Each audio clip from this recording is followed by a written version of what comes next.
Učenci osnovne šole Stara Cerkev v Kočevju so imeli danes znova pouk. Po nedeljskem požaru, ki je uničil 11 od 16 učilnic, so danes organizirali pouk v spodnjih prostorih šole in telovadnici ter v prostorih krajevne skupnosti in gasilskega doma. Policija medtem nadaljuje preiskavo okoliščin požara, ki naj bi se bil začel v zabojniku ob fasadi in je po prvih ocenah povzročil za 1 milijon evrov škode. Občina je imela šolsko stavbo zavarovano za dobre 3 milijone evrov zavarovalne vsote. Celjsko okrožno sodišče je današnjo obravnavo zoper nekdanjo direktorico Vegrada Hildo Tovšak zaradi domnevnega oškodovanja Rimskih term preložilo. Zagovornik Tovšakove po uradni dolžnosti je preložitev predlagal zaradi slabega zdravja obdolženke. Predsednica senata je odredila, da Tovšakovo ponovno pregleda izvedenec psihiatrične stroke, potem pa se bo odločila o razpisanih obravnavah do konca tega meseca. Poslanci so na odboru za gospodarstvo razpravljali o tem, kako pomagati prezadolženim slovenskim podjetjem. Vlada je pripravila zakon, po katerem bi podjetjem iz likvidnostnih težav pomagala z državnimi poroštvi. Nedavno je tak način že pomagala primorskemu Cimosu in mariborski livarni. Po besedah ministra za gospodarstvo pa država namerava pomagati še Peku, Sveji in Aha Muri. Opozicija ima glede predloga številne pomisleke. V Univerzitetnem kliničnem centru Maribor bodo v prihodnjih dneh le začeli izvajati presajalni program DORA, ki omogoča zgodnejše odkrivanje in uspešnejše zdravljenje raka dojk. Namenjen je ženskam v starostni skupini od 50 do 69 let, ki bodo po pošti prejele pisno povabilo.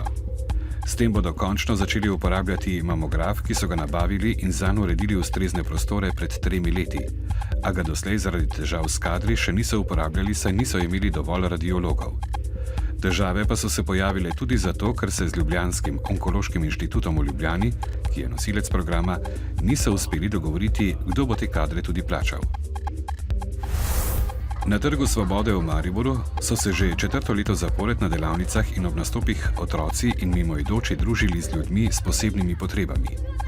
Namen festivala Igraj se z mano, ki so ga po zgledu Ljubljane začeli prirejati tudi drugod po Sloveniji, je spodbujanje vključevanja otrok in ljudi s posebnimi potrebami v družabno življenje. Se rada igraš? Zelo. S kom vse se rada igraš? S prijatelji. Si danes spoznala tukaj kaj novih prijateljev, kaj takih, ki jih imenujemo ljudje s posebnimi potrebami? Ja. Kaj pa meniš o njih? Da so v redu. Zelo prijazni.